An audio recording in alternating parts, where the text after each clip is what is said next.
Alright guys, so Valve just pushed a CS2 update, and let's just say, if you like jumping, strafing, and moving your mouse all at once, yeah, that's illegal now. This update adds a cap on how many sub-tick inputs you can send per tick, and it breaks way more than it fixes, which I would have imagined Valve to know before rolling it. Whatever. Alright, let's just quickly explain this. In CS2, the sub-tick system was supposed to make the game more responsive. Your inputs, your mouse movement, your keyboard presses, and all of the jump inputs that you could do with your scroll wheel would all be tracked with more granularity.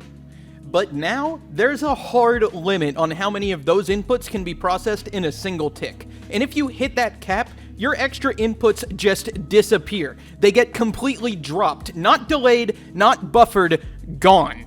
And here's the problem with that. That cap is low enough that if you do a normal strafe jump, press A and D and move your mouse, hit jump, all in the same tick, something's gonna get ignored. Most often your strafe key just doesn't register, and you leave the ground going dead straight like a bot.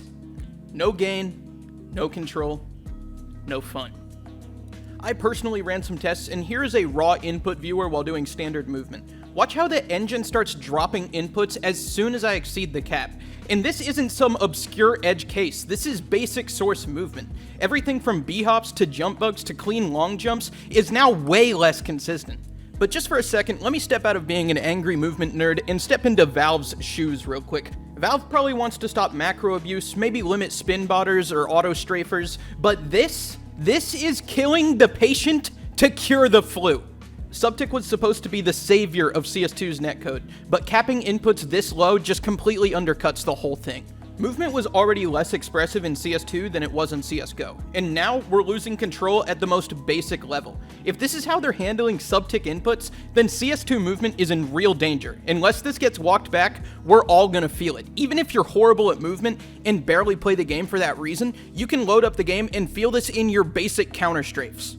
Now, if you read the patch notes, they say that they're porting everything to some new system, so it will probably be like this until that is done, but that is completely unacceptable. Why would you make the main core player base of the game experience something that is worse than the game when it was in beta? When this game was in beta, it was basically unplayable, but this is just Robloxian garbage. This isn't worth playing even to, like, try to kill people. Like, you can't even counter strafe, you can't play the game normally.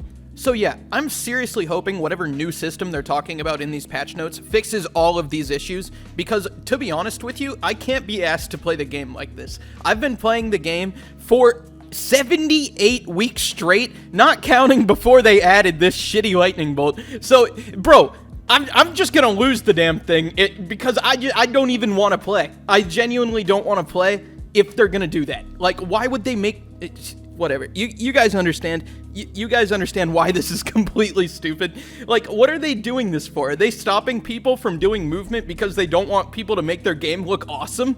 Like, I just don't understand it. It just doesn't make sense to me at all.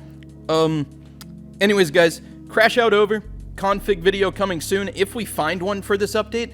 But to be honest, it seems more likely that there's going to be another update that changes something again. So we'll see when that happens. Thanks for tuning in. Later. By the way, guys, I do stream on Twitch, so check me out there tomorrow at noon PST. Thank you.